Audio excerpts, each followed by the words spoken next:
தமிழக பட்ஜெட் 2026-27 முக்கிய அம்சங்கள். தமிழக வெற்றிக் கழக அரசு மே 10ஆம் தேதி பொறுப்பேற்றது. 2026-27 ஆண்டிற்கான பொது பட்ஜெட்டை தாக்கல் செய்துள்ளது. நடப்பு நிதியாண்டிற்கான பட்ஜெட்டை நிதியமைச்சர் மரிய வில்சன் தாக்கல் செய்தார். ஆட்சிக்கு வந்த 3 மாதங்களில் ஏராளமான சாதனைகளை முதல்வர் விஜய் படைத்துள்ளார். தாவேகா அரசின் வெற்றி ஒரு தனிப்பட்ட வெற்றி அல்ல, தமிழக மக்களின் வெற்றி. பல்வேறு சூழ்ச்சிகளை எதிர்த்து ஜனநாயகனாக இந்த சபையில் நமது முதல்வர் அமைந்துள்ளார். ஆட்சிக்கு வந்து 3 மாதங்களில் ஏராளமான சாதனைகளை செய்துள்ளார்.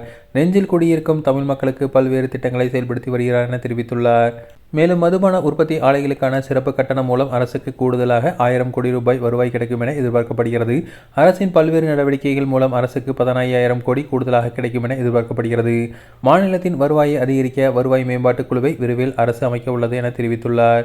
139 கோடி மதிப்பீட்டில் 10,000 அரசு பள்ளிகளில் சூப்பர் கிளீன் சூப்பர் கேம்பஸ் திட்டத்தை செயல்படுத்த உள்ளது. 3734 பள்ளிகளை 2132 கோடியில் நவீனப்படுத்தும் திட்டம். பள்ளி பாடத்திட்டத்தை மறுசீரமைக்க 25 கோடி ஒதுக்கீடு செய்யப்பட்டுள்ளது. 9 முதல் 12ஆம் வகுப்பு மாணவர்களுக்கு விலையில்லா சீருடை புத்தகம் 122 கோடி ரூபாய் மதிப்பீட்டில் வழங்கப்பட உள்ளது. பதிவுத்துறை சீர்திருத்தம் மூலம் ஆண்டுக்கு கூடுதலாக 15,000 கோடி வருமானம் வரப்படும் என தெரிவிக்கப்பட்டுள்ளது. போதைப்பொருள் இல்லா தமிழ்நாடு பள்ளிகளில் இருந்து துவங்க வேண்டும். பள்ளிகளில் போதைப்பொருள் விழிப்புணர்வை ஏற்படுத்த 7 கோடி ரூபாய் ஒதுக்கீடு செய்யப்பட்டுள்ளது. பெருந்தலைவர் காமராஜர் சிறப்பு பள்ளிகள் 125 கோடி ஒதுக்கீடு. 2026-27 நிதியாண்டில் பள்ளி கல்வித்துறைக்கு மொத்தம் 44,527 கோடி ரூபாய் ஒதுக்கீடு செய்யப்பட்டுள்ளது.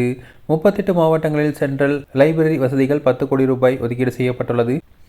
டெண்டர் தொகையின் பெரும்பகுதி குறிப்பிட்ட நபர்களுக்கு செல்வது தடுத்து நிறுத்தப்பட்டுள்ளது என தெரிவிக்கப்பட்டுள்ளது.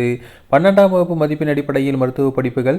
பள்ளிகளில் போதைப்பொருள் தொடர்பான புகார்களுக்கு 10581 என்ற உதவி எண். அரசு பள்ளி மாணவர்களுக்கு ஹெல்மெட், வாட்டர் பாட்டில் வைக்கும் வசதியுடன் ஸ்மார்ட் சைக்கிள் வழங்கப்படும் என தெரிவிக்கப்பட்டுள்ளது.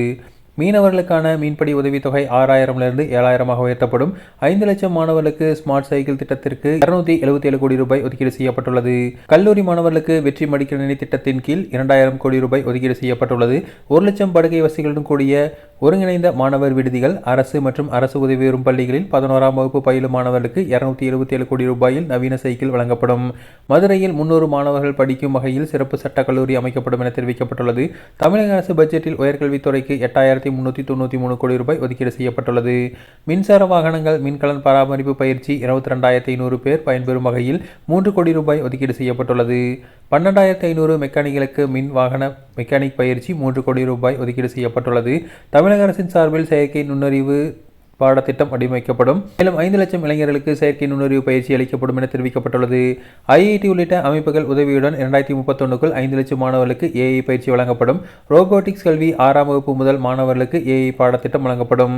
தொழிலாளர் நலத்துறைக்கு 2,022 கோடி ரூபாய், சிறப்பு திட்ட செயலாக்கத்திற்கு 17,150 கோடி ரூபாய் ஒதுக்கீடு செய்யப்பட்டுள்ளது. தொழில் முனைவு ஆர்வத்தை மேம்படுத்த வெற்றி திறன் பயிற்சி திட்டம் 150 கோடி ரூபாய் ஒதுக்கீடு செய்யப்பட்டுள்ளது. தேசிய சர்வதேச போட்டிகளில் வெல்லும் 500 வீரர்களுக்கு நிதி உதவி வழங்க 22 கோடி ரூபாய் ஒதுக்கீடு செய்யப்பட்டுள்ளது. கிராம விளையாட்டுப் போட்டிகள் நடத்த 42 கோடி ரூபாய் ஒதுக்கீடு செய்யப்பட்டுள்ளது. வெற்றி தொழில் முனைவோர் திட்டம் 75 கோடி ரூபாய் ஒதுக்கீடு செய்யப்பட்டுள்ளது. மேலும் 7.5% இடஒதுக்கீட்டின் கீழ் மருத்துவ கல்வி கட்டணத்திற்கு 462 கோடி ரூபாய் ஒதுக்கீடு செய்யப்பட்டுள்ளது.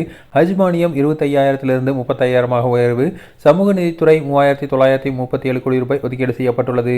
கபர்ஸ்தான்கள் மற்றும் கல்லறை மேம்பாட்டிற்காக 37 கோடி ரூபாய் ஒதுக்கீடு செய்யப்பட்டுள்ளது. கிறிஸ்துவ மற்றும் முஸ்லிம் மகளிர் உதவும் கரங்கங்களுக்கு 1 கோடி ரூபாய் ஒதுக்கீடு செய்யப்பட்டுள்ளது. திருமணமாகும் பெண்களுக்கு 1 சவரன் தங்க நாணயம் மற்றும் பட்டுப்புடவை அண்ணன் சீர் வழங்க திட்டத்திற்கு 812 கோடி ரூபாய் ஒதுக்கீடு செய்யப்பட்டுள்ளது. BC MBC மற்றும் சிறுபான்மை நலத்துறைக்கு 17,000 கோடி ஒதுக்கப்பட்டுள்ளது.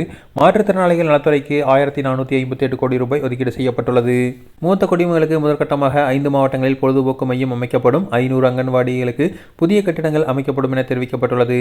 காமராஜர் காலை உணவு திட்டம் 15,414 பள்ளிகள் 15.14 லட்சம் மாணவர்கள் பயன்பெறுவார்கள் என தெரிவிக்கப்பட்டுள்ளது. விவசாயிகளுக்கான மின் மானியத்திற்கு 7,432 கோடி ரூபாய் ஒதுக்கீடு செய்யப்பட்டுள்ளது. வேளாண் துறைக்கு 14,984 கோடி ரூபாய் ஒதுக்கீடு செய்யப்பட்டுள்ளது. வெற்றி ஆடு வளர்ப்பு திட்டம் 30,000 பெண்களுக்கு 5 ஆடுகள். வெற்றி மகளிர் ஆடு வளர்ப்பு திட்டத்தில் 110 கோடி ரூபாய் ஒதுக்கீடு செய்யப்பட்டுள்ளது.